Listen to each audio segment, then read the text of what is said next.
애미애비도 없는 고아년 주제에 어디서 말대꾸야? 매서운 손찌검과 함께 며느리 지수의 고개가 힘없이 돌아갔습니다.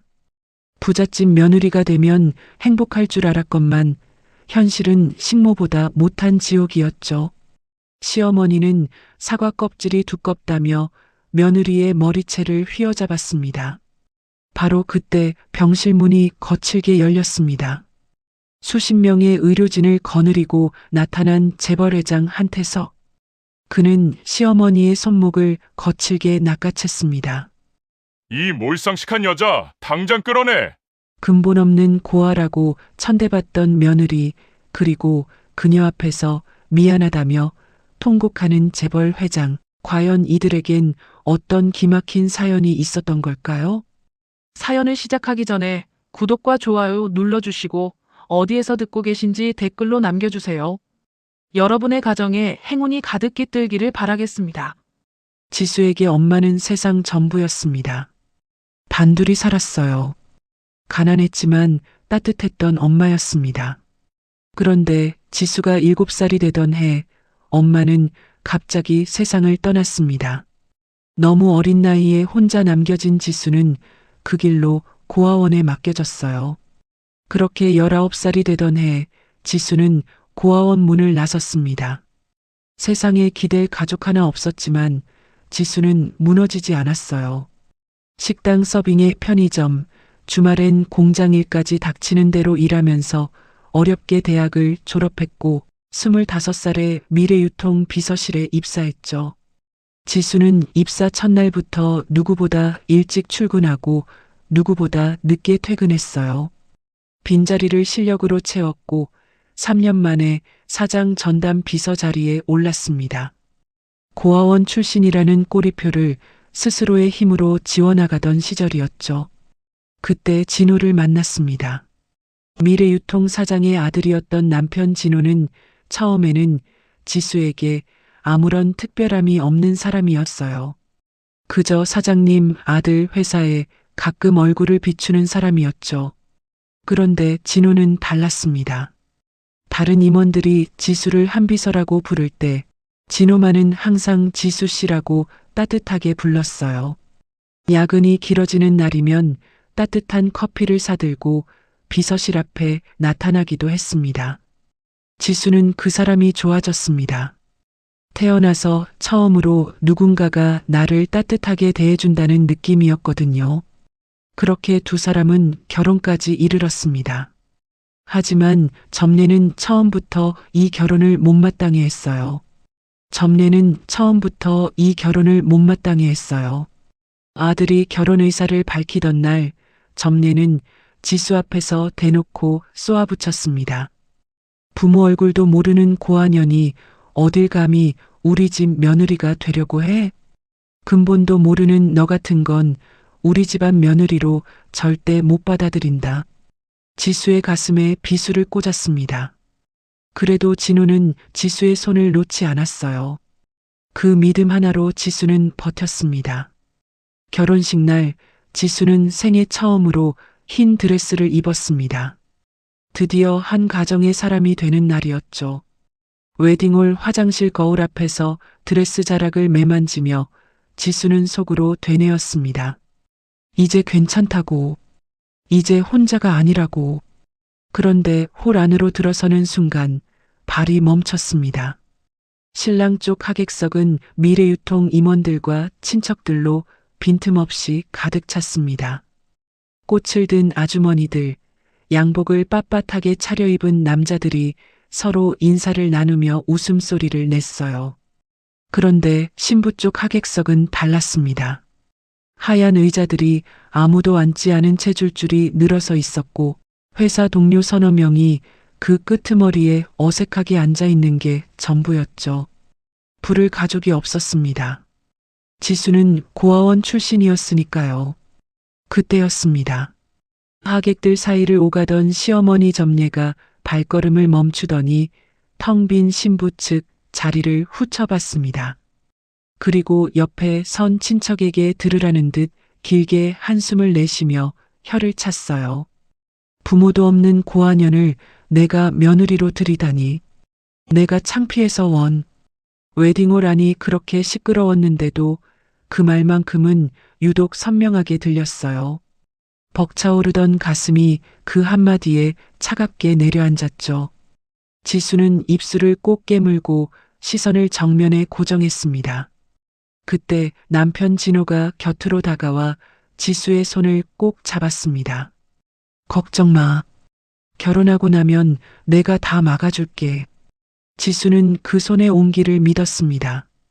그 말 한마디를 붙잡고 그날을 버텼어요. 결혼식이 끝나고 시댁에 첫 발을 들인 날부터 지수의 하루는 새벽 6시에 시작됐습니다. 밥을 짓고 빨래를 돌리고 마당을 쓸고 저녁상을 차렸어요. 비서로 일하며 웬만한 고생은 다 겪었다고 생각했었죠. 그런데 비서 시절에는 퇴근이 있었습니다. 이 집에는 퇴근이 없었어요. 밤 11시에 설거지를 끝내고 방에 들어가도 이튿날 새벽이면 또 일어나야 했습니다. 그런데 몸이 힘든 것보다 더 견디기 어려운 일이 있었어요. 아침상이 차려지면 점례와 진호는 밥상 앞에 나란히 앉았습니다. 지수는 첫날 당연히 함께 앉는 줄 알았었죠.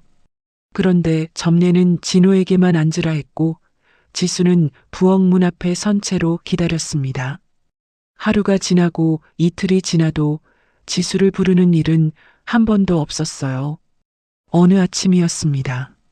두 사람이 식사 중인데 부엌 문 옆에 서 있는 지수를 향해 점례가 숟가락을 들고 고개를 들었어요. 그 눈빛에는 아무 감정도 없었습니다. 마치 그 자리에 사람이 서 있는 게 아니라 도구가 놓여 있는 것처럼 봤어요. 야, 거기 서 있지 말고 저 그릇 치워. 비서 때처럼 빠릿빠릿하게 못해? 아직 아무도 숟가락을 놓지 않은 밥상이었습니다. 수치심에 얼굴이 달아올랐어요. 그러나 지수는 아무 말도 하지 못하고 그릇을 집었습니다. 진호는 그 자리에서 고개도 들지 않았어요. 지수는 부엌으로 돌아와 찬물에 손을 담갔습니다. 손이 시렸어요. 배신감이 가슴을 눌렀습니다. 폭언을 퍼붓는 시어머니도 고통이었지만 아무 말도 안 하고 외면하는 남편이 어쩌면 더 참기 어려웠어요. 막아준다던 사람이 저 안에서 아무 일도 없다는 듯 밥을 먹고 있었습니다. 그날 지수는 이 집에서 자신이 어떤 존재인지 정확하게 알았습니다. 며느리가 아니었어요. 이 집의 식모였죠. 그리고 더 나쁜 것은 그 사실을 알면서도 나가지 못한다는 것이었습니다. 갈 곳이 없었으니까요. 세상에 지수의 편은 단 한 명도 없었습니다. 결혼한 지 1년이 지났습니다. 지수는 그 사이 많은 것을 알게 됐어요. 이 집에서 며느리에게 허락된 공간은 부엌과 앞마당뿐이라는 것, 아무리 늦게 잠들어도 새벽 6시 전에 일어나야 한다는 것, 그리고 무엇보다 진호가 이 집에서는 전혀 다른 사람이 된다는 것이었습니다. 어느 저녁이었어요. 지수가 저녁상을 차리는데 시어머니 점례가 부엌 문을 열고 들어섰습니다. 그리고 냄비 뚜껑을 열더니 국자로 국물을 한번 떠서 맛을 보고는 그대로 국자를 냄비 안에 떨어뜨렸어요. 이걸 국이라고 끓인 거야? 어우, 짜. 애미 없이 잘한 티가 팍팍 나잖아. 정말 너란 애는 맘에 드는 구석이 하나도 없다. 지수는 아무 말도 하지 못하고 고개를 숙였습니다. 모욕감이 목구멍까지 차올랐어요. 그런데 그보다 더 견디기 어려운 건 따로 있었습니다. 저녁상이 다 차려지고 점례가 큰 방으로 들어가자 거실 소파에 앉아 TV를 보던 진호가 슬그머니 일어나 안방으로 들어가 버리는 것이었어요. 점례가 지수에게 독서를 퍼붓는 내내 진호는 아무것도 못 들은 척 자리를 피했습니다. 그날 밤 지수는 안방문을 조심스럽게 열었습니다. 진호는 침대에 누워 핸드폰을 보고 있었어요. 지수가 들어서자 고개를 들었지만 표정에는 아무런 변화가 없었습니다. 지수는 목소리를 낮추고 말했어요. 진호 씨, 나 너무 힘들어. 어머니가 오늘도. 진호가 핸드폰을 내려놓으며 끊었습니다. 너 자꾸 우리 엄마 나쁜 사람 만드는데 너야말로 고아원에서 그렇게 배웠어? 우리 엄마가 너 걷어준 것만으로도 고마운 줄 알아야지. 너 같은 애가 어디 가서 이런 집 며느리 소리를 듣겠냐? 지수는 순간 말문이 막혔습니다. 진호의 눈빛이 싸늘했어요. 결혼 전 다정한 그 사람의 눈빛이 아니었습니다. 너가 엄마한테 잘하면 아무 일도 없잖아. 자꾸 집안을 시끄럽게 만들지 말고 좀 제대로 하자. 배신감에 숨이 막혔습니다. 지수는 입술을 떨며 다시 말했어요. 내가 시끄럽게 만드는 게 아니잖아. 어머니가 나한테 하는 거 보고도 어머님 편만 들어? 괜히 트집 잡으신다고. 됐어. 그만해. 진호는 다시 핸드폰을 들었습니다. 대화가 끝났다는 신호였어요. 지수는 더 이상 말을 잇지 못하고 방에서 나왔습니다. 부엌으로 돌아온 지수는 싱크대 앞에 서서 수도꼭지를 틀었습니다. 물소리가 나야 울음소리가 들리지 않을 것 같았어요. 눈물이 턱끝까지 차올랐지만 소리내어 울지도 못했습니다. 이 집에서는 그것조차 허락되지 않을 것 같았으니까요. 다음 날도 또 그 다음 날도 달라지는 것은 없었습니다. 점례는 날이 갈수록 더 대담해졌어요. 지수가 빨래를 널면 다시 걷어서 다시 빨라 했고 밥을 지으면 밥이 질다고 밥통을 바닥에 내던졌습니다. 손님이 오는 날이면 지수를 아예 안방에 들어가 있으라 했어요. 며느리가 있다는 사실 자체를 없애려는 것처럼 보였습니다. 어느 날은 지수가 마당을 쓸고 있는데 점례가 친척들과 대문 앞에서 이야기를 나누다가 지수를 가리키며 말했어요. 저거 우리 집 며느리 아니에요. 식모예요. 식모. 친척들이 웃었습니다. 지수는 빗자루를 쥔 손에 힘을 꽉 줬습니다. 눈물이 나려는 걸 이를 악물고 참았어요. 분노가 치밀어 올랐지만 지수는 고개를 숙인 채 마당만 쓸었습니다. 그날 저녁 지수는 다시 한번 진호에게 말했습니다. 여보, 어머니가 나를 식모라고 했어. 손님들 앞에서. 진호는 잠시 말이 없었습니다. 그러더니 낮고 무거운 목소리로 말했어요. 그게 뭐? 그냥 넘기면 되잖아. 그리고 솔직히 틀린 말 아니잖아. 네가 집에서 밥이랑 청소 말고 하는 게 뭐가 있냐? 지수는 그 순간 무언가가 뚝 끊어지는 느낌을 받았습니다. 절망이었습니다. 막아준다던 사람이, 아내 편이 되어준다던 사람이 지금은 아내를 식모 취급하고 참으라고만 말하고 있었습니다. 이 집에서 진호는 남편이 아니었어요. 점례의 아들이었습니다. 지수는 그날 밤 혼자 부엌 바닥에 앉아 무릎을 끌어안았습니다. 세상에 자신의 편은 단 한 명도 없다는 사실을 다시 한번 확인한 밤이었어요. 하지만 울지 않았습니다. 이미 눈물도 바닥이 났었으니까요. 태산그룹 회장 백태산은 겉으로 보기에 모든 것을 가진 사람이었습니다. 제게 서열 5손가락 안에 드는 그룹을 일군 사람, 어디서든 고개를 숙이는 사람보다 고개를 숙이게 만드는 사람이었죠. 60살이 된 지금도 반듯한 체구에 눈빛 하나로 회의실 분위기를 잡는 사람이었습니다. 그런데 그 태산에게 평생 단 하나, 돈으로도 권력으로도 채울 수 없는 빈자리가 있었어요. 하는 주 30년 전 태산이 아직 세상 물정 모르던 30살 청년이었을 때 사랑했던 여자였어요. 가진 것 하나 없었지만 웃음이 고왔고 남을 탓하는 법이 없었던 사람이었습니다. 그런데 집안의 반대로 두 사람은 헤어져야 했어요. 태산은 다른 여자와 결혼했고 은주는 그렇게 태산의 곁에서 갑자기 사라졌습니다. 그 후 태산은 10년 전 아내와 이혼했고 그때부터 본격적으로 은주를 찾기 시작했어요. 30년이 지났어도 그 빈자리는 채워지지 않았으니까요. 그러던 어느 날 오후였습니다. 태산의 집무실 문이 열리고 비서실장이 들어섰어요. 두 손에 서류 봉투를 들고 있었는데 표정이 묘했습니다.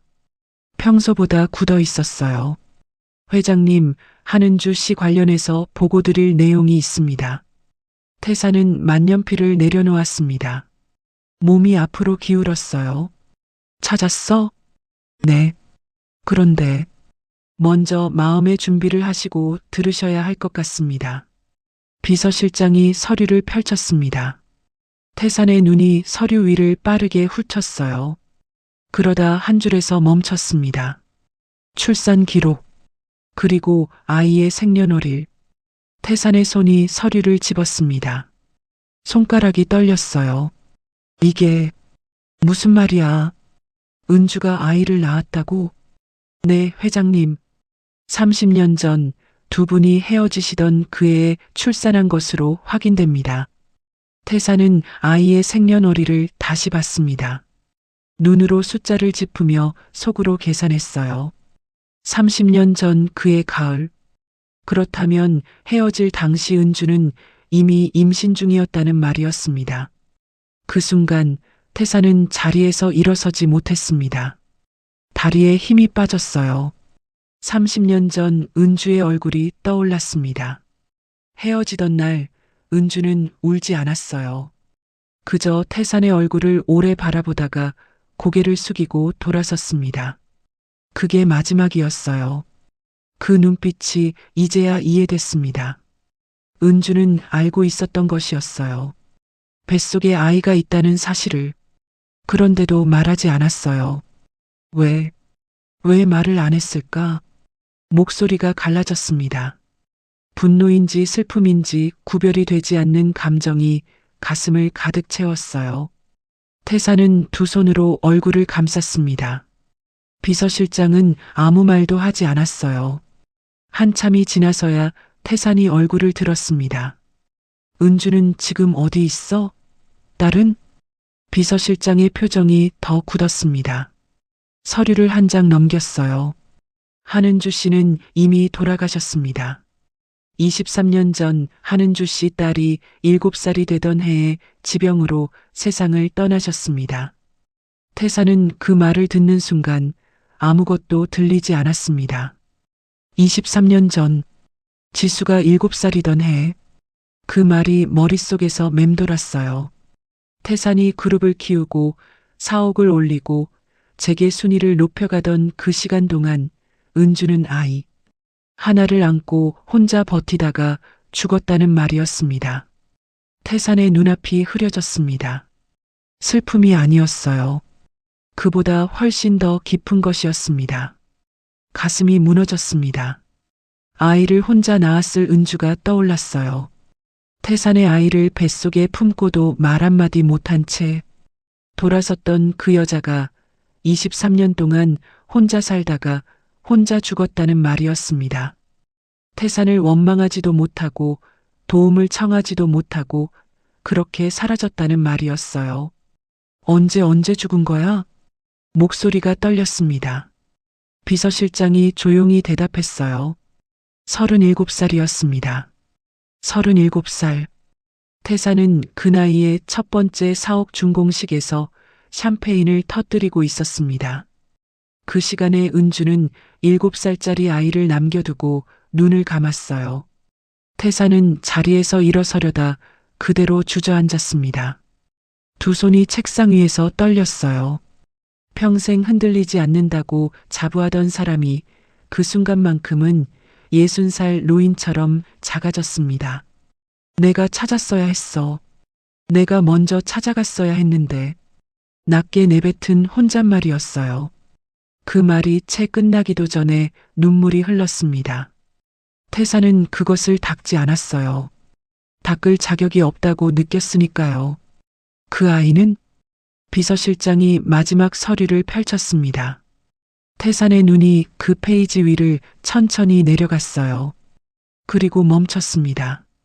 고아원 입소 기록. 입소 나이 7살. 태산은 서류를 손에 쥔 채 굳어버렸습니다. 7살. 엄마를 잃은 7살짜리 아이가 고아원에 맡겨졌다는 말이었어요. 그것도 태산이 찾지 못한 채로, 아니, 찾으려 하지 않은 채로. 그것이 가장 크게 태산을 무너뜨렸습니다. 분노도 슬픔도 아니었어요. 죄책감이었습니다. 내가 그때 알았더라면 단 하루도 혼자 두지 않았을 텐데. 그 아이가 고아원에서 보낸 12해 동안 자신은 이 도시에서 그룹을 키우며 살고 있었다는 사실이 견딜 수가 없었습니다. 따님 이름이 한지수 30살입니다. 한지수. 태사는 그 이름을 속으로 한 번 더 되뇌었습니다. 은주가 지어준 이름이었겠죠. 목구멍이 뜨거워졌어요. 한지수. 나도 모르게 소리내어 불렀습니다. 처음 불러보는 이름인데 입에서 떨어지지 않았어요. 비서실장이 서류 봉투에서 사진 한 장을 꺼내 태산 앞에 조심스럽게 내려놓았습니다. 태산은 한참을 그 자리에서 멈춰 있었어요. 사진 속 여자는 단정한 얼굴에 눈매가 시원했습니다. 그런데 그 눈매가 입가에 서니 고개를 살짝 기울인 자세가 너무나 낯익었어요. 은주였습니다. 은주의 얼굴이 그대로 담겨 있었어요. 태사는 떨리는 손으로 사진을 집었습니다. 손가락으로 사진 속 지수의 얼굴을 천천히 쓸었어요. 내 딸이구나. 그 짧은 한마디가 목구멍을 막았습니다. 태사는 사진을 가슴 쪽으로 당겼어요. 그때 비서실장이 조용히 말을 이었습니다. 한지수 씨는 작년에 미래유통 임진호 씨와 결혼해서 살고 있는 것으로 확인됩니다. 시어머니 강점래 씨가 현재 무릎 수술로 저희 재단 병원에 입원 중이고 한지수 씨가 매일 병원에 나오고 있다고 합니다. 태사는 사진에서 눈을 떼지 않은 채 말했어요. 미래유통? 네. 저희 그룹 협력업체입니다. 태사는 잠시 생각하더니 낮은 목소리로 말했습니다. 내일 건강검진 일정 잡아. 비서실장이 소리 없이 고개를 숙이고 집무실 문을 닫았습니다. 태사는 혼자 남겨진 자리에서 천천히 창가로 걸어갔어요. 창문에 이마를 댔습니다.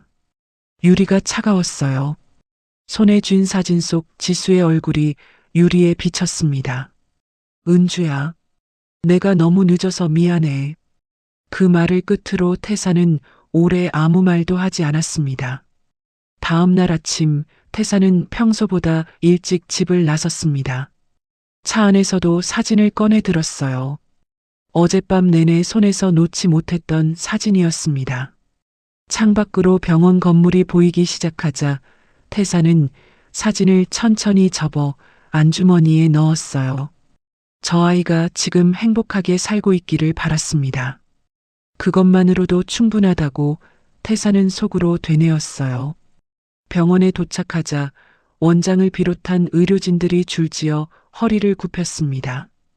태사는 짧게 고개를 끄덕이고 곧장 자리에서 일어났어요. 비서가 나직이 말했습니다. 따님은 현재 5층 병동에 계십니다. 강점래 씨 병실은 502호입니다. 태사는 아무 말 없이 고개를 끄덕였어요. 비서 한 명만 대동한 채 엘리베이터로 향했습니다. 엘리베이터 문이 열리고 병동 복도로 들어서는 순간이었어요.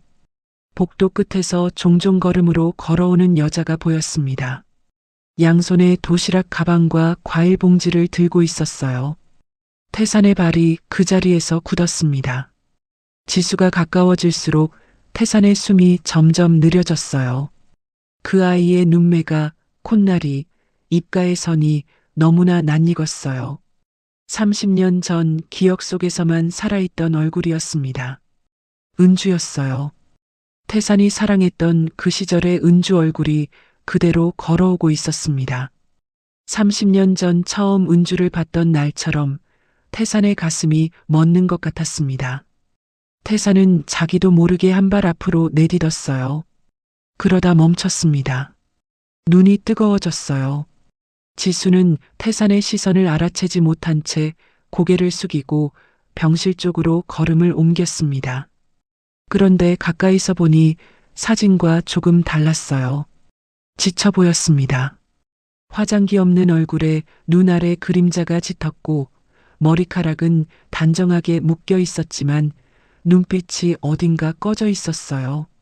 저 아이가 고아원에서 12회를 혼자 버텼다는 사실이 그 얼굴 위에 그대로 새겨져 있는 것 같았어요. 가슴이 무너졌습니다. 미안함이었어요. 분노도 슬픔도 아닌 아비로서의 미안함이 온몸을 짓눌렀습니다. 태사는 한참을 그 자리에서 서서 지수의 뒷모습을 바라봤어요. 지수가 병실 문을 열고 안으로 사라지고 나서야 태사는 천천히 돌아섰습니다. 비서에게 낮게 말했어요. 내려가자. 그런데 그 순간이었습니다. 병실 안에서 목소리가 터져 나왔어요. 날카롭고 높은 목소리였습니다. 복도까지 울려 퍼졌어요. 아, 국물이 왜 이렇게 식었어? 뜨끈하게 가져오라고 했잖아. 넌 도대체 제대로 하는 게 뭐야? 태산의 발이 다시 멈췄습니다. 복도를 지나던 사람들이 하나둘 고개를 돌렸어요. 태산은 천천히 병실 쪽으로 시선을 옮겼습니다. 반쯤 열린 병실 문 너머로 지수가 보였어요. 고개를 푹 숙인 채 아무 말도 하지 않고 있었습니다. 그 순간이었어요. 점례가 손에 들고 있던 국그릇을 그대로 바닥에 내던졌습니다. 국물이 병실 바닥에 쏟아졌어요. 도시락 가방도 발로 걷어찼습니다. 부모가 없어서 제대로 배운 게 없어서 그러니? 제대로 하는 게 하나도 없잖아. 진짜 너란 애는 쓸모가 없어. 답답해 죽겠다 진짜. 지수는 아무 말도 하지 않았습니다. 천천히 바닥에 무릎을 꿇고 쏟아진 국물을 닦기 시작했어요. 손이 떨리고 있었습니다. 고개를 숙인 채 눈물이 뚝뚝 바닥에 떨어졌어요. 소리 없이 울고 있었습니다. 우는 것조차 들키지 않으려는 것처럼 입술을 꼭 깨물고 있었어요. 태사는 그 모습을 보는 순간 숨이 멎는 것 같았습니다. 분노였습니다. 지금껏 살면서 느껴본 적 없는 종류의 분노였어요. 손이 떨렸습니다. 주먹이 쥐어졌어요. 저 아이가 바닥에 무릎을 꿇고 눈물을 흘리는 동안 저 여자는 침대에 앉아서 TV를 보고 있었습니다. 태산이 그룹을 키우고 사옥을 올리고 세상 모든 것을 손에 쥐던 그 시간 동안 내 딸은 저렇게 살고 있었던 것이었어요. 태산의 주먹이 복도 벽을 향해 천천히 올라갔습니다. 그러다 멈췄어요. 이를 악물었습니다. 비서가 옆에서 조용히 말했어요. 회장님, 지금은 때가 아닙니다. 태산은 대답하지 않았습니다. 바닥에 무릎을 꿇고 눈물을 닦아내는 지수의 모습이 눈에서 지워지지 않았어요. 주먹이 떨렸습니다. 그러나 겨우 참았어요. 지금 들어가면 안 된다고, 아직은 아니라고 스스로를 붙잡았습니다. 병실 안이 잠시 조용해졌어요. 지수가 쏟아진 국물을 다 닦고 자리에서 일어섰습니다. 그리고 아무 말 없이 가방에서 과일 봉지를 꺼내 깎기 시작했어요. 손이 떨리고 있었지만 멈추지 않았습니다. 태사는 복도에서 그 모습을 바라보며 숨을 참았어요. 그때였습니다. 점례가 지수가 깎아온 사과 접시를 내려다보더니 혀를 찼어요. 이게 뭐야? 껍질이 이렇게 두꺼우면 어떡해? 과일 하나 제대로 못 깎아? 지수는 고개를 숙인 채 아무 말도 하지 않았습니다. 점례는 접시를 옆으로 밀어버리더니 낮게 혼잣말을 내뱉었어요. 이래서 근본도 모르는 고아녀는 며느리로 들이는 게 아니었는데. 그때 지수의 손이 멈췄어요. 시어머니 점례의 그 혼잣말이 지수의 귀를 찢는 것처럼 선명하게 들렸습니다. 1년 동안 들어온 말들이었어요. 참아온 시간이 1년이었습니다. 그런데 그날 그 순간만큼은 달랐어요. 목구멍 깊은 곳에서 무언가가 올라왔습니다. 더 이상 눌러지지 않았어요. 지수가 천천히 고개를 들었습니다. 어머니, 제발. 그만 좀 하세요. 작은 목소리였어요. 떨리는 목소리였습니다. 그러나 분명하게 들렸어요. 병실 안이 순간 굳었습니다. 점례가 천천히 고개를 돌렸어요. 눈이 가늘어졌습니다. 믿을 수 없다는 표정이었어요. 며느리가 자신에게 말대꾸를 했다는 사실을 받아들이지 못하는 것 같았습니다. 뭐라고? 너 지금 뭐라고 했어? 지수는 시선을 내리깔지 않았습니다. 입술이 떨렸지만 고개를 들고 있었어요. 저도 사람이에요, 어머니. 그 말이 끝나기 무섭게 점례의 얼굴이 붉게 달아올랐습니다. 이 버르장머리 없는 고아년이 어디서 말대꾸야. 점례가 침대에서 몸을 일으켰어요. 성큼 지수 앞으로 다가서더니 지수의 머리채를 두 손으로 잡아챘어요. 어머니, 이게 감히 어디서 시애미한테 눈을 부라려. 점례는 머리채를 잡은 채 지수의 뺨을 힘껏 때렸습니다. 찰싹 소리가 병실 안에 울려 퍼졌어요. 지수의 고개가 옆으로 꺾였습니다. 눈물이 튀었어요. 점례는 거기서 멈추지 않았습니다. 수준도 안 맞는 거지 같은 걸 며느리로 받아줬으면 납작 엎드려 살아야지. 네 주제 좀 말라고. 지수는 머리채를 잡힌 채 바닥에 무릎이 꺾였습니다. 뺨이 빨갛게 부어올랐어요. 눈물이 흘렀지만 소리를 내지 않았습니다. 이를 악물고 있었어요. 바로 그 순간이었습니다. 복도에 서 있던 태산의 눈빛이 싸늘하게 가라앉았어요. 더 이상 참을 수 없었습니다. 비서가 앞을 막아서려 했지만 태산은 이미 움직이고 있었어요. 태산의 발이 병실 문을 향해 움직였습니다. 문을 밀어 열었어요. 소리 없이 그러나 단호하게. 점례가 여전히 지수의 머리채를 잡은 채 독서를 퍼붓고 있었습니다. 그 손목을 태산이 번개같이 잡아챘어요. 부러뜨릴 듯이 있는 힘껏. 점례가 비명을 질렀습니다. 아, 당신 뭐야? 이거 안 나? 남의 병실에 들어와서 왜 행패야? 점례는 손목을 잡힌 채 태산을 노려봤어요. 눈에 불이 켜져 있었습니다. 태산은 그 눈빛에 눈 하나 깜짝하지 않았어요. 오히려 더 차갑게 점례를 내려다보며 말했습니다. 지금 이게 뭐 하는 짓입니까? 병실 안이 굳었습니다. 태산은 점례의 손목을 잡은 채 놓지 않았어요. 점례는 손목을 비틀며 소리를 높였습니다. 아, 너 내가 누군지 알아? 이 손 당장 놓으라고. 그때였어요. 복도에서 발소리가 들렸습니다. 한 명이 아니었어요. 여러 명이 뛰어오는 소리였습니다. 병실 문이 벌컥 열렸어요. 병원장이 넥타이를 고쳐 매며 숨을 헐떡이고 있었습니다. 그 뒤로 담당 의사와 간호사들이 줄줄이 따라 들어왔어요. 병원장이 태산을 보는 순간 그 자리에서 허리를 90도로 꺾었습니다. 이사장님, 이게 도대체... 담당 의사도 간호사들도 일제히 허리를 굽혔어요. 병실 안에 있던 모든 사람들이 태산을 향해 고개를 숙였습니다. 점례는 그 광경을 보며 눈이 커졌어요. 방금 전까지 행패 부리는 모르는 남자라고 생각했던 사람에게 이 병원 사람들이 전부 고개를 숙이고 있었습니다.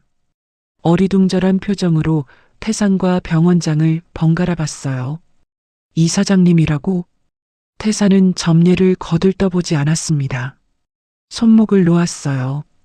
그리고 천천히 바닥을 내려다봤습니다. 지수가 바닥에 주저앉아 있었어요. 뺨이 빨갛게 부어올라 있었습니다. 눈물이 볼을 타고 흘렀어요. 머리채를 잡혔던 자리가 헝클어진 채로 고개를 숙이고 있었습니다. 태산의 눈에서 무언가가 흘렀어요. 눈물이었습니다. 평생 남 앞에서 눈물을 보인 적 없는 사람이었어요. 그런데 그 순간만큼은 참을 수가 없었습니다. 태산은 천천히 무릎을 꿇었어요. 지수 앞에 무릎을 꿇고 두 손으로 지수를 일으켰습니다. 지수는 영문을 모른 채 태산의 손에 이끌려 자리에서 일어섰어요. 태산은 지수의 부어오른 뺨을 바라봤습니다. 손이 떨렸어요. 이를 악물었습니다. 그리고 천천히 몸을 돌렸어요. 점례를 바라봤습니다. 차갑고 낮은 눈빛이었어요. 점례는 그 눈빛에 저도 모르게 뒤로 물러섰습니다. 태산이 입을 열었어요. 목소리가 낮았습니다.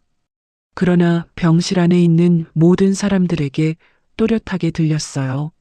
내 병원에서 소란 피우는 이 몰상식한 여자, 당장 끌어내세요. 병원장이 굳은 얼굴로 고개를 끄덕였습니다. 점례가 목소리를 높였어요. 뭐, 지금 나한테 하는 말이야? 나 환자야, 환자. 수술하고 입원 중인 환자를 어디로 끌어내? 태사는 점례를 바라보지도 않았습니다. 병원장을 향해 말했어요.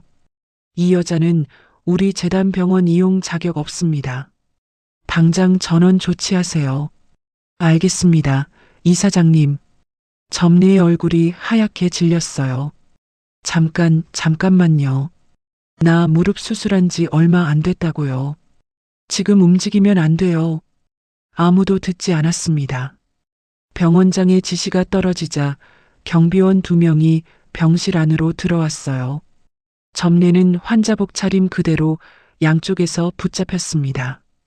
이거 내가 누군 줄 알아? 미래유통 사장이야, 사장. 이러면 가만 안 둬. 아무 소용이 없었어요. 경비원들은 점례를 부축하는 척하며 병실 밖으로 데리고 나갔습니다. 점례는 복도에서도 소리를 질렀어요. 다른 병실 환자들이 문을 열고 내다봤습니다. 간호사들이 고개를 숙이고 시선을 피했어요. 엘리베이터가 열리고 점례가 안으로 밀려 들어갔습니다. 문이 닫혔어요. 그리고 병원 정문 밖이었습니다. 환자복 차림의 점례가 경비원들 손에 이끌려 병원 정문 바깥 길바닥에 내려섰어요. 봄볕이 쨍쨍한 대낮이었습니다.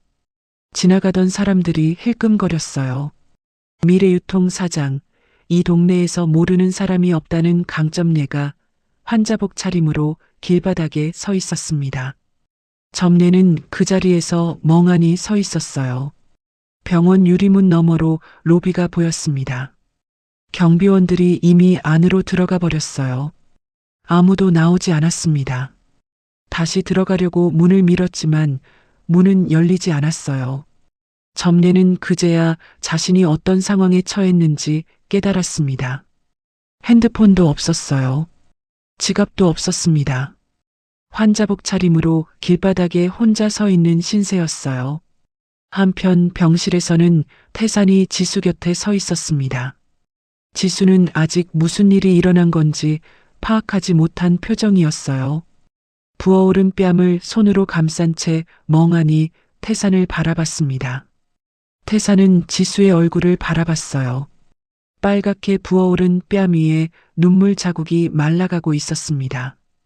가슴이 무너졌어요. 분노와 죄책감이 한꺼번에 몰려왔습니다. 태산은 지수에게 낮게 말했어요. 괜찮아요? 지수는 대답하지 못했습니다. 눈물이 다시 고였어요. 태산은 병원장을 향해 말했습니다. 이분 VIP 병실로 모셔요. 지금 당장.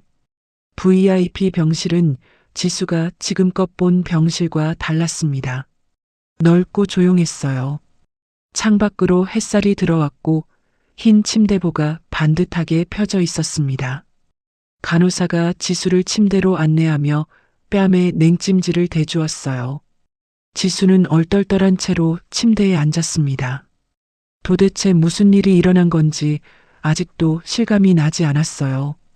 저 사람이 누구이기에 병원 사람들이 전부 고개를 숙였는지, 왜 시어머니가 환자복 차림으로 끌려나갔는지, 그리고 자신이 왜 지금 이 병실에 누워 있는지 아무것도 이해되지 않았습니다. 간호사가 나가고 병실 문이 닫혔어요. 태산이 침대 옆 의자에 천천히 앉았습니다.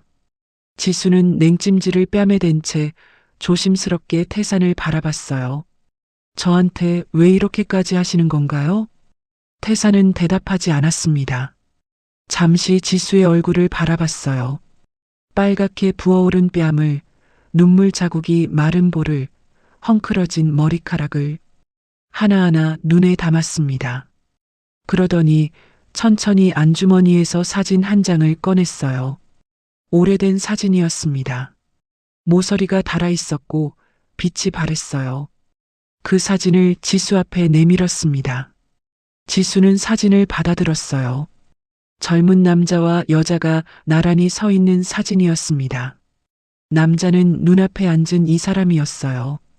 훨씬 젊었지만 눈빛은 같았습니다. 그런데 지수의 시선이 여자의 얼굴에서 멈췄어요. 손이 떨렸습니다. 그 얼굴은 낯선 얼굴이 아니었어요. 고아원에서 혼자 자는 밤마다 품에 안고 잤던 세상에서 가장 소중하게 간직해온 사진 속 얼굴이었습니다. 이분은 우리 엄마잖아요. 목소리가 떨렸어요. 지수는 사진에서 눈을 떼지 못했습니다. 태사는 고개를 끄덕였어요. 아무 말도 하지 않았습니다. 이 사진을 어떻게 갖고 계세요? 태산이 천천히 입을 열었습니다. 목소리가 낮고 조용했어요. 한은주 씨를 처음 만난 건 30년 전이었습니다. 가진 것 하나 없었지만 웃음이 고왔고 남을 탓하는 법이 없었던 사람이었어요. 나는 그 사람을 사랑했습니다. 지수는 숨을 참았어요. 그런데 집안의 반대로 헤어져야 했어요. 그게 마지막이었습니다. 헤어지던 날 은주는 울지 않았어요. 그저 내 얼굴을 오래 바라보다가 고개를 숙이고 돌아섰습니다. 그게 전부였어요. 태산의 목소리가 잠깐 끊겼습니다. 그런데 내가 몰랐어요. 그날 은주 뱃속에 이미 아이가 있었다는 걸. 그 사람은 나한테 끝내 말하지 않았습니다. 지수의 눈이 커졌어요. 가슴이 두근거리기 시작했습니다. 뭔가 이상했어요. 이 사람이 왜 이 이야기를 자신에게 하는 건지 머릿속이 빠르게 돌아갔어요. 10년 전 이혼하고 나서 나는 은주를 찾기 시작했습니다. 그런데 이미 늦었더군요. 은주는 아이가 7살이 되던 해에 혼자 세상을 떠났습니다. 아이 아버지가 나라는 걸 알면서도 끝까지 혼자 버티다가 눈을 감은 거예요. 지수의 손이 떨렸습니다. 사진을 쥔 손끝이 하얗게 됐어요. 엄마가 혼자 낳은 아이, 7살의 엄마를 잃은 아이, 고아원에서 자란 아이. 그 아이가 자신이었습니다. 입술이 떨렸습니다. 눈물이 차올랐어요. 말을 잇기가 어려웠습니다. 그 아이가 저예요? 병실 안이 조용해졌습니다. 태사는 대답하지 않았어요. 그 대신 천천히 자리에서 일어섰습니다. 그리고 지수 앞에 무릎을 꿇었어요. 60살의 남자가, 이 병원의 이사장이, 태산그룹 회장이 지수 앞에 두 무릎을 꿇었습니다. 지수는 그 모습을 보는 순간 굳어버렸어요. 태산의 눈에서 눈물이 흘렀습니다. 그래, 내가 내 아버지다. 지수는 그 말을 듣는 순간 아무 말도 나오지 않았습니다. 아버지, 평생 한 번도 불러본 적 없는 단어였어요. 고아원 운동장에서 혼자 그네를 타던 날, 졸업식 날 혼자 사진을 찍던 날, 결혼식 날 텅 빈 하객석 앞에 서던 날, 그 모든 순간마다 아버지가 있었으면 하고 바랐습니다. 그 바람을 오래전에 포기했다고 생각했어요. 그런데 지금 눈앞에서 내 아버지란 사람이 무릎을 꿇고 있었습니다. 태사는 무릎을 꿇은 채 고개를 숙였어요. 목소리가 처음으로 무너졌습니다. 미안하다, 지수야. 내가 찾았어야 했는데, 내 엄마 곁에 있었어야 했는데, 네가 고아원에서 혼자 크는 동안 아비라는 사람이 아무것도 몰랐어. 그 세월을 어떻게 버텼니? 얼마나 힘들었니? 눈물이 태산의 뺨을 타고 흘렀습니다. 닦지 않았어요. 잘못했다. 정말 잘못했어. 지수는 그 말을 듣는 순간 평생 참아온 것들이 한꺼번에 터졌습니다. 울음이 터졌어요. 소리내어 울었습니다. 시댁에 온 뒤로 한 번도 소리내어 울지 못했는데 그날 처음으로 참지 않았어요. 서럽고 억울하고 그리웠던 것들이 전부 한꺼번에 쏟아졌습니다. 아빠, 처음으로 소리내어 불러본 말이었어요. 그 한마디가 입에서 나오는 순간 더 이상 멈출 수가 없었습니다. 태사는 무릎을 꿇은 채 지수의 손을 두 손으로 감쌌어요. 지수의 손이 차가웠습니다. 태사는 그 손을 꼭 쥐었어요. 놓지 않았습니다. 한참을 그렇게 있었어요. 아버지와 딸이 30년 만에 처음으로 같은 공간에서 함께 울었습니다. 눈물이 잦아들 무렵 태산이 지수의 부어오른 뺨을 바라봤어요. 손을 들어 살며시 뺨 옆에 댔습니다. 직접 닿지는 않았어요. 닿기가 미안했습니다. 많이 아프니? 지수는 대답하지 않았어요. 그냥 고개를 저었습니다. 태사는 지수의 손을 꼭 쥔 채 말했어요. 이제 누구도 너를 건드리지 못하게 할 거야. 아비가 늦었지만 이제는 네 옆에서 널 지켜줄게. 지수는 그 말을 들으며 눈을 감았습니다. 눈물이 다시 흘렀어요. 그런데 이번엔 달랐습니다. 서러운 눈물이 아니었어요. 따뜻한 눈물이었습니다. 지수가 잠든 뒤 태사는 조용히 자리에서 일어났어요. 병실 문 밖에서 기다리던 비서에게 낮게 말했습니다. 미래유통, 임진호, 강점내. 지금까지 내 딸한테 한 짓 전부 조사해서 보고해. 비서가 고개를 숙였어요. 태사는 병실 문 유리 너머로 잠든 지수를 바라봤습니다. 빨갛게 부어오른 뺨이 보였어요. 눈물 자국이 채 마르지 않은 얼굴이었습니다. 태산의 눈빛이 차갑게 가라앉았어요. 다음 날 아침 태산의 집무실에 비서가 들어섰습니다. 태산은 창가에 서서 서울 도심을 내려다보고 있었어요. 어젯밤 내내 잠을 이루지 못했습니다. 눈을 감으면 빨갛게 부어오른 뺨으로 소리 없이 울던 지수의 얼굴이 떠올랐어요. 회장님, 조사한 내용 보고 드리겠습니다. 태사는 창가에서 돌아서지 않은 채 말했습니다. 말해. 비서가 천천히 입을 열었어요. 보고 내용은 태산이 예상했던 것보다 훨씬 참혹했습니다. 지수가 시집온 직후 강점내는 원래 집에서 일하던 가정부들을 전부 내보고 그 모든 집안일을 고스란히 지수에게 떠넘겼다고 했습니다. 밥하고 빨래하고 청소하고 장보고 아침 일찍부터 밤늦게까지 쉴 틈이 없이 일하도록 일부러 그렇게 만든 것이었죠. 그리고 하루도 빠짐없이 모욕적인 말을 퍼부었고 동네에서도 소문이 날 정도였다고 했습니다. 그리고 남편 임진호는 그 모든 상황을 알면서도 아내 편을 단 한 번도 들지 않았다고 했습니다.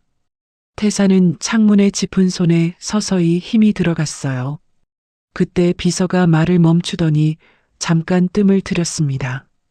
회장님, 그리고 한 가지 더 있습니다.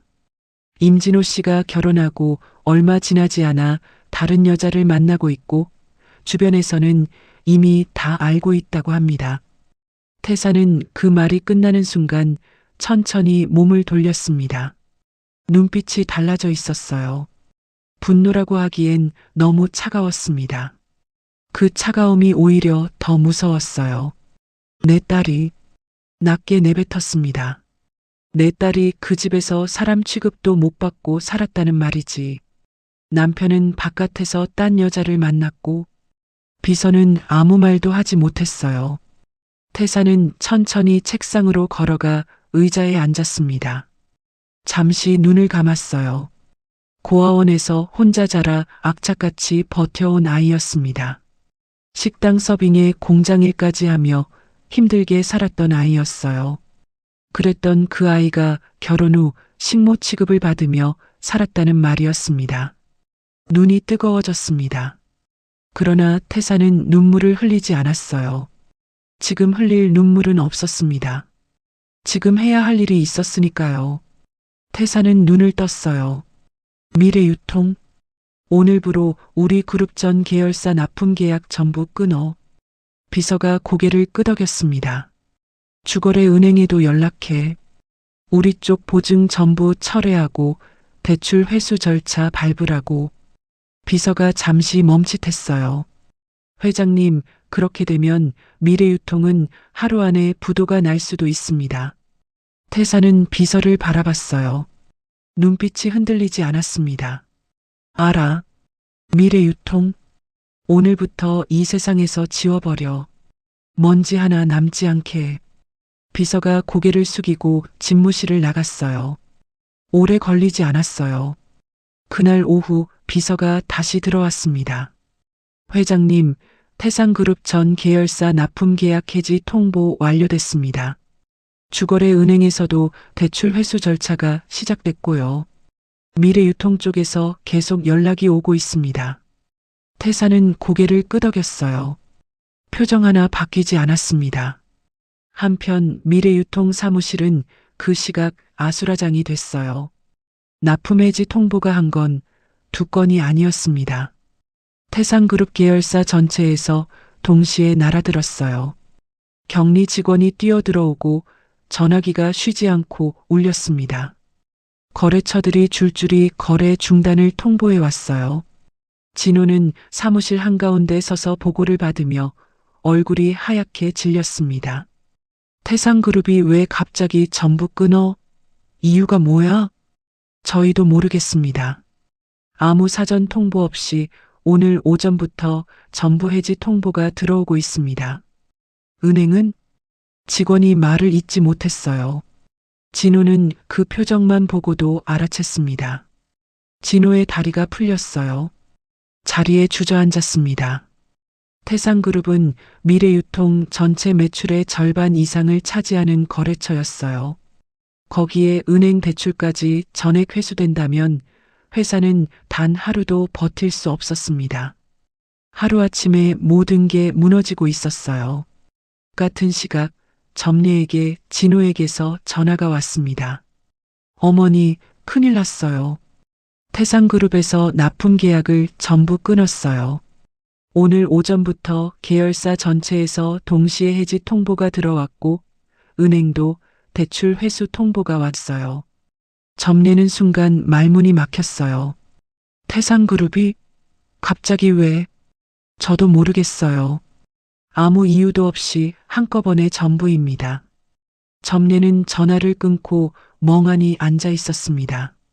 도무지 이해가 되지 않았어요. 그때 점례의 머릿속에 어제 병실 장면이 스쳐 지나갔습니다. 병원 사람들이 전부 고개를 숙이던 그 남자. 그런데 그게 태상그룹과 무슨 상관인지는 아직 알 수 없었어요. 점례는 혹시나 하는 마음에 떨리는 손으로 태상그룹 회장을 검색했습니다. 화면에 회장 프로필 사진이 떴습니다. 어제 병실에서 자신의 손목을 잡아챘던 그 남자였습니다. 손에서 핸드폰이 떨어졌어요. 오늘 갑자기 왜 거래가 전부 끊겼는지 모든 것이 한꺼번에 연결됐어요. 다리가 후들거렸습니다. 어제까지만 해도 미래유통 사장이었던 사람이 지금은 회사가 무너지는 소식을 듣고 있었어요. 며칠이 지나지 않았어요. 미래유통은 결국 부도 처리가 됐습니다. 회사 문이 닫혔고 직원들이 하나둘 떠났어요. 점례와 진호는 회사도 집도 잃었습니다. 은행 빚을 갚고 나니 남은 것이 없었어요. 두 사람은 길바닥에 나앉은 신세가 됐습니다. 한편 태산의 집무실에는 비서가 마지막 보고를 전하고 있었어요. 미래유통 부도 처리 완료됐습니다. 태산은 고개를 끄덕였습니다. 그리고 천천히 안주머니에서 사진을 꺼냈어요. 지수의 얼굴과 은주의 얼굴이 함께 담긴 사진이었습니다. 태사는 사진을 바라보며 낮게 말했어요. 은주야, 우리 딸 내가 지킬게. 태산의 저택은 조용한 고급 주택가 안쪽에 있었습니다. 높은 담장 너머로 잘 다듬어진 정원이 보였고 대문 앞에는 경비원이 서 있었어요. 이 동네에서 이 저택을 모르는 사람은 없었습니다. 태산그룹 회장의 집이었으니까요. 그런데 그날 아침 그 대문 앞에 두 사람이 찾아왔습니다. 점례와 진호였어요. 말끔하던 양복은 구겨져 있었고 점례의 얼굴에는 핏기가 없었습니다. 진호는 충혈된 눈으로 대문을 바라봤어요. 회사가 무너지고 집까지 잃은 뒤였습니다. 두 사람에게 남은 것은 아무것도 없었어요. 점례가 먼저 대문 앞에 무릎을 꿇었습니다. 살려주세요. 제발 살려주십시오. 진호도 그 옆에 무릎을 꿇었어요. 대문 앞 차가운 바닥이었습니다. 경비원이 안으로 연락을 넣었어요. 잠시 후 대문이 열렸습니다. 두 사람은 고개를 들었어요. 그런데 그 순간 두 사람의 얼굴이 굳었습니다. 대문 안쪽에서 걸어 나오는 사람이 태산 혼자가 아니었어요. 옆에 누군가가 함께 있었습니다. 단정하게 차려입은 여자였어요. 머리를 올리고 깔끔한 코트를 걸치고 고개를 반듯하게 들고 있었습니다. 지수였습니다. 점례의 입이 벌어졌어요. 진호는 눈을 깜빡였습니다. 며칠 전까지 자신들 앞에서 고개를 숙이고 살던 지수가 지금은 태산그룹 회장 옆에 나란히 서 있었어요. 점례가 떨리는 목소리로 물었습니다. 저 애가 왜 거기 있어? 태산은 아무 말도 하지 않았어요. 지수를 바라봤습니다. 지수는 천천히 걸음을 옮겼어요. 무릎을 꿇고 있는 두 사람 앞에 멈춰 섰습니다. 그리고 차갑게 내려다봤어요. 점례가 지수와 태산을 번갈아 보다가 입술을 떨었습니다. 설마 이 애가. 태산이 조용히 말했어요. 내 딸입니다. 병실안이 아니라 대문 앞 길바닥이었지만 그 말은 그 어느 때보다 무겁게 떨어졌습니다. 점례의 얼굴이 하얗게 질렸어요. 진호는 그 자리에서 굳어버렸습니다. 태산그룹에 숨겨진 딸, 아원 출신이라고 근본 없다고 온갖 모욕적인 말을 하며 식모 취급했던 그 며느리가 태산그룹 회장의 딸이었다는 말이었어요. 점례가 바닥에 이마를 대며 두 손을 모았습니다. 사돈어른, 제가 미쳤었습니다. 제가 잘못했어요. 제발 한 번만 살려주십시오. 진호도 고개를 조아렸어요. 아버님, 제가 앞으로 잘하겠습니다. 지수한테도 잘할게요. 제발 한 번만 기회를 주십시오. 지수는 그 모습을 내려다봤습니다. 불과 며칠 전까지 저 사람들 앞에서 고개를 숙이고 살았어요. 밥상에서 쫓겨나고 머리채를 잡히고 뺨을 맞았습니다. 남편이라는 사람은 바깥에서 딴 여자를 만나면서 아내한테는 참으라고 했어요. 그 시간들이 눈앞에서 스쳐 지나갔습니다. 지수는 아무 말도 하지 않았어요. 그냥 바라봤습니다. 분노도 눈물도 없었어요. 그냥 차가웠습니다. 점례가 고개를 들며 울먹였어요. 지수야, 내가 잘못했다. 앞으로는 내가 절대. 지수가 그 말을 끊었습니다. 어머니, 낮고 조용한 목소리였어요. 저한테 저희 엄마가 일찍 죽은 게 제 팔자 때문이라고 하셨죠? 점례가 굳었습니다. 지금 당신들이 망한 것도 어머니 팔자예요. 그러니 겸허히 받아들이세요. 점례가 입술을 떨었어요. 아무 말도 나오지 않았습니다. 그때 진호가 자리에서 일어서려 했어요. 눈물이 고인 채로 지수를 바라봤습니다. 지수야, 나야. 나 좀 봐줘. 내가 잘못했어. 우리 다시 시작하면 안 될까? 나 진짜 달라질게. 지수는 진호를 바라봤어요. 결혼 전 비서실 앞에 다정하게 나타나던 그 사람이었습니다.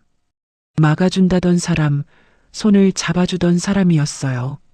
그런데 지금 지수의 가슴 속에는 아무것도 없었습니다.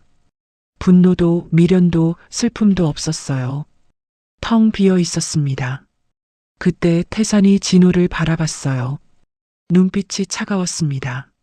너랑 네 엄마가 내 딸한테 한 짓 평생 피눈물 흘리면서 후회하며 살아. 그리고 경비원을 향해 고개를 끄덕였어요. 당장 끌어내. 진호가 지수를 향해 손을 뻗었습니다.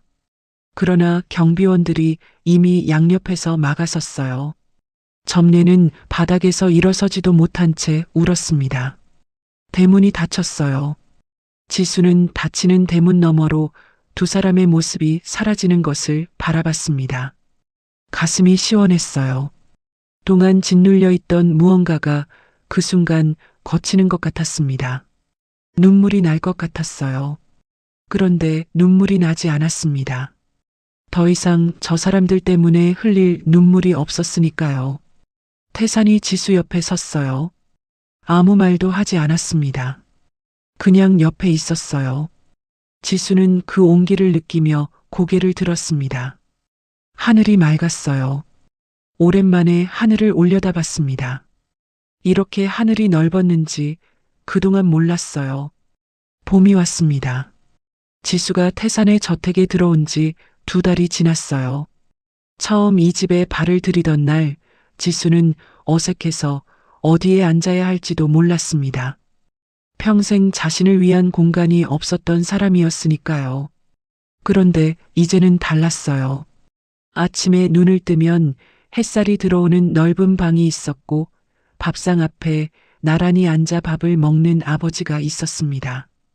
그것만으로도 충분했어요.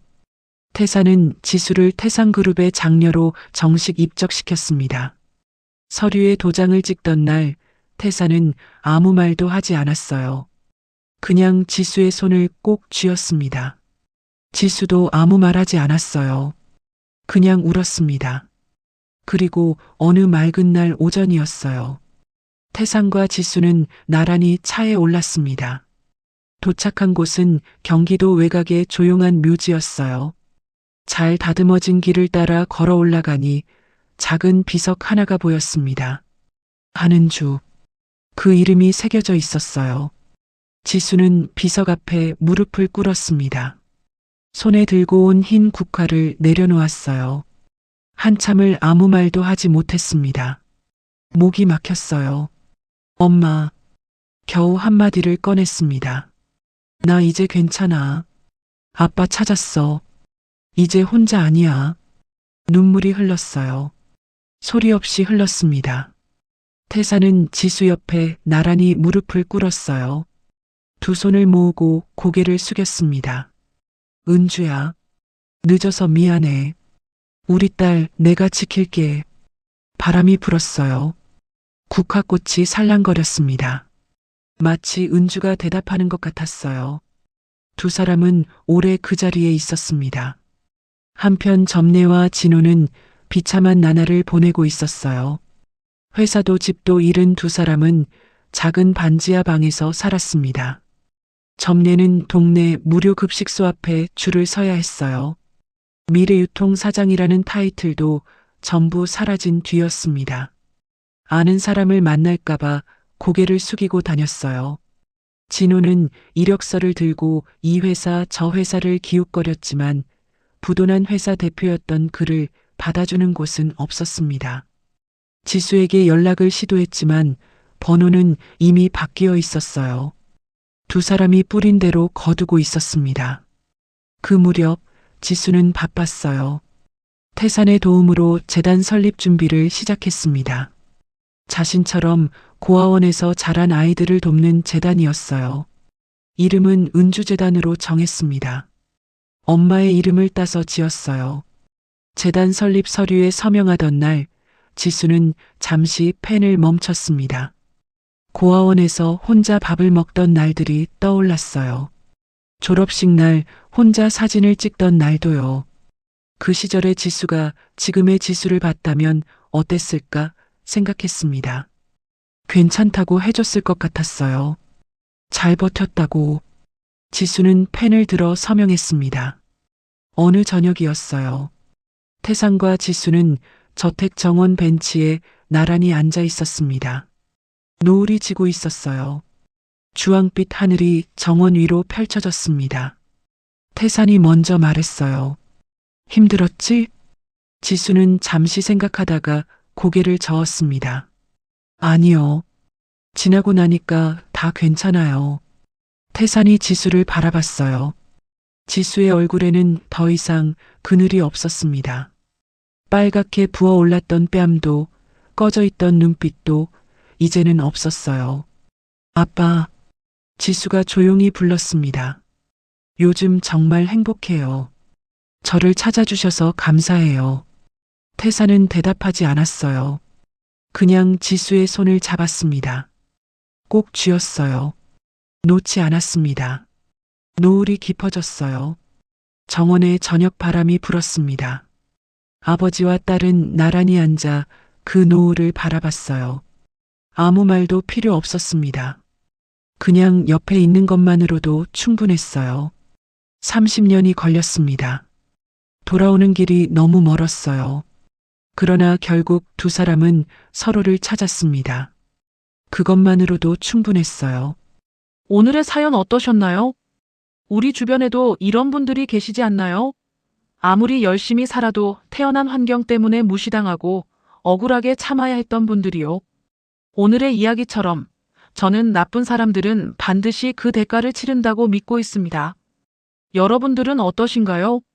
어떤 장면에서 가장 속이 시원하셨는지 댓글로 함께 나눠주세요. 당신의 한마디가 누군가에겐 오늘 하루를 버틸 큰 힘이 됩니다. 늘 건강하시고 내일도 밝고 따뜻한 하루가 되시길 바랍니다.